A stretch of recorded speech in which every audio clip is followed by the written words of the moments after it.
गडकरी जी ने कह दिया कि 60 किलोमीटर तक घर तक टोल ले देखो लेगा। अब क्या हो रहा है कि वो 20 किलोमीटर जाता है और 60 किलोमीटर का टोल देता है। तो मैं इतना ही कहूँगा कि ये थोड़ा सा उसमें ये समस्या है।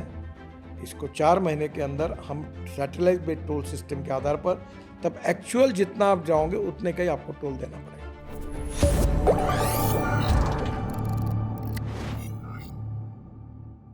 एक आपका बयान बड़ा मिसकोट होता है 60 किलोमीटर वाला, कि आपका घर जहां है वहां से 60 किलोमीटर तक आपको टोल नहीं पड़ी, ये कहा जाता है। हालांकि बयान आपने कहा था 2 टोल को लेकर।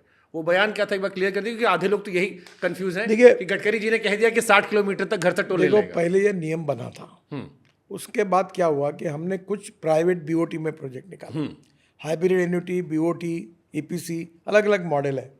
अब क्या होता है कि हमारा रोड बन गया और बाजू में दूसरा रोड आ गया, तो ये बीओटी का नहीं, उसने बैंक में कर्जा लेके किया, तो वो हमको टोल ना अगर हटाएंगे तो उसको कॉम्पेंसेशन देना पड़ता है। पर हमने इसके उपाय ढूंढा है। अब 3 महीने के अंदर पूरे देश में हम सैटेलाइट बेस्ड टोल सिस्टम लाएंगे।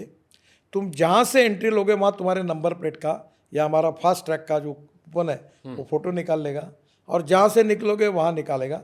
उतने किलोमीटर कैलकुलेट करके आपके बैंक अकाउंट से पैसे निकल कर हमारे पास जमा हो जाएंगे। अब आपको पैसे देने नहीं पड़ेंगे। अब क्या हो रहा है कि वो 20 किलोमीटर जाता है और 60 किलोमीटर का टोल देता है। तो मैं इतना ही कहूँगा कि ये थोड़ा सा उसमें गड़बड़ है, और वो करेंगे तो हमको कॉम्पेंसेशन देना पड़ रहा है, वो हमारी तकलीफ है। तो ये भी बात सच है और ये भी बात सच है, और प्रॉब्लम भी है। तो 3-4 महीने के अंदर पूरे देश को सैटेलाइट बेस्ड टोल सिस्टम निकलेगी। जितना रोड यूज़ करेंगे उतना ही पैसा देना पड़ेगा, ना टोल नाके पे रुकना पड़ेगा, ना कोई रोकेगा आपको, डायरेक्ट आप निकल जाओ। अब जैसे ये मैंने इसलिए भी जिक्र किया, बस्ती में एक इलाका, उस अब जब लखनऊ से जाते हैं बिहार की तरफ, एक एरिया ऐसा पड़ता है जहाँ 34 किलोमीटर में आपके पेट्रोल डीजल से ज़्यादा टोल पड़ जाता है। 3 पड़ते हैं टोल बैक टू बैक। और वो एक स्टोरी भी बड़ी अच्छी हुई थी कि 34 किलोमीटर लगभग 200 रुपये का टोल है। आप जो कह रहे हैं ये मैं स्वीकार करता हूँ, ये समस्या है।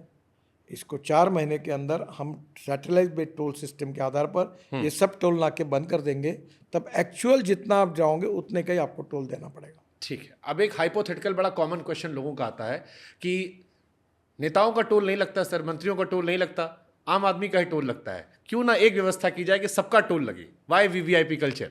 ऐसा नहीं, एम्बुलेंस को टोल नहीं लगता। आपने 26 कैटेगरी अलग की है जो आपने, बट उसमें दिक्कत लोगों केवल नेताओं से होती है, बाकी तो एडजस्ट कर लेते हैं। वो नेताओं को लेकर थोड़ी लोगों की आंखें चढ़ जाती हैं कि इनके लिए सब होता है, संसद की कैंटीन में सस्ता मिलता है, सारे मामले इनके अलग होते हैं, जबकि इनको तो और देना चाहिए। मालूम नहीं कि संसद का कैंटीन का सस्ता खाना बंद हो गया। मतलब ये खबरें लगातार। देखिए, पत्रकारों के लिए 6 आयोग बनते हैं, फिर इनके पगार बढ़ते हैं, 6वां वेतन आयोग, 7वां वेतन आयोग, महंगाई भत्ता बढ़ता है। देखो इस देश में नेता लोगों को साइड से तो मिलता है, सब राजा बने बैठे हैं। एक बात समझिए, मैं तो राजनीतिक नेताओं के बहुत ही सामान्य व्यवहार होना चाहिए, इस मत कहूँ, पर अब कभी हमारे सिक्योरिटी के प्रॉब्लम होते हैं। दूसरी बात, क्या लोकतंत्र में हमारे MP, MLA, minister, they are part and parcel of the government. वो गवर्नमेंट है, तो क्या उनको तो जो बदलते रहते हैं, कोई जन्म लेता है वो जन्म भर एमएलए रहता है, एमपी रहता है, ऐसा नहीं होता। सर पेंशन डबल हर चीज में, तो वही लोग कहते हैं ना, आप लोग जब वोट मांगते हैं तो कहते हैं कि हम आपके सेवक हैं। ये वर्डिंग्स बड़े बड़े नेताओं की, जनता के सेवक है। भाई टाइगर भी होगा तो उसको खाने के लिए तो कुछ चाहिए कि नहीं। नेता को मैं अब दूसरी बात कहता हूँ, नेता को फैसिलिटी ज़्यादा देनी चाहिए, पर उसके करप्शन को बिल्कुल टॉलरेट नहीं करना चाहिए। आपको मालूम है मेरे घर में रोज कितना चाय होता है? यहाँ मेरे यहाँ जो मेरा जनसंपर्क कार्यालय है, 5000 लोग मुझे मिलने के लिए आते हैं। 35 लीटर दूध लेता हूँ, हाफ कप चाय सबको पिलाता हूँ।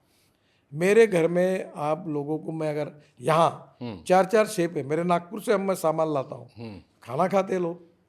तुम नेता को भी वैसे रहना पड़ता है। तुम्हारे आता कोई? तुम्हारे लाइन लगा के आता कोई? लाइन लगा के आपकी तरह नहीं आते, बट आते हमारे यहाँ लोग। 5000 लोग। एक बार आओ मेरे जनता दरबार में, 16 पीए मुझे रखी है। अब मेरे पास जब काम इतना होता है तो लोग लगते हैं, टाइपिस्ट लगते हैं, कंप्यूटर ऑपरेटर लगते हैं, पीए लगते हैं, एक के अलग अलग डिपार्टमेंट है। दिल्ली का अलग है, मुंबई का अलग है, पुणे में अलग है, नागपुर में अलग है। तो ये सिस्टम को चलाने के लिए हमें ताकत तो लगती है। तो जो किसी गांव में बैठे किसी ने मुझे मैसेज किया होगा कि गडकरी से पूछेगा कि नेताजी टैक्स की टोल क्यों नहीं देते, हम क्यों देते हैं, उससे क्या कहेंगे फिर आप? देखिए, पहली बात तो ऐसी है कि जो सरकार में मंत्री है हम्म, और जो एम्बुलेंस वाले हैं, किसान हैं, किसान जो ट्रैक्टर में अपना अनाज लेके जाता है, गन्ना लेकर, उसको टोल से माफ़ी है। अब दूसरी बात, अगर हमने वो पत्रकार आते मुझे बोले हमारा टोल माफ़ करो, फिर स्वातंत्र संग्राम सैनिक है, फिर दिव्यांग आएंगे, फिर अंधे आएंगे, फिर और कोई आएगा, महिला आएंगी। सबसे पहले तो अब आपको बताते मुझे शर्म आती है कि मेरे पास तृतीय पंथी भी आए कि आप हमें कंसेशन दो टोल में। अब मैं ये अगर करते रहूँगा तो फिर कर्जा कैसे चुकाऊंगा? ब्याज सहित पैसा लिया है जी, गवर्नमेंट के बजट पर सब काम नहीं हो रहा। और ये इतना बड़ा काम देश का वर्ल्ड स्टैंडर्ड का नेटवर्क टनल 2.5 लाख करोड़ की तो मैं टनल बना रहा हूँ। अगर आप मुझे पैसे नहीं मिलेंगे तो मैं काम नहीं कर पाऊंगा। फिर उसके बाद लोगों को जो तकलीफ होगी इससे 10 गुना ज़्यादा है। तो कभी ना कभी मुझे लगता है कि कहीं ना कहीं हमें जो सिस्टम हमने ली है उसमें कभी कभी लोगों के मन में इसकी नाराज़गी जरूर आती है।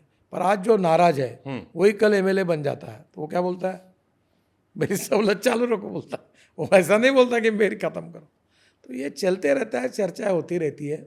लोकतंत्र में अगर आप आम आदमी और एमएलए एमपी, ये आखिर आम नागरिक भी है, कानून के प्रति सब दोनों समान है, इसलिए कोर्ट की सज़ा उसको भी होती है। पर जब काम करने के लिए उसको कोई फैसिलिटी देनी है तो ये हर जगह पर पूरे वर्ल्ड में जहाँ डेमोक्रेसी वहाँ ये पद्धति है।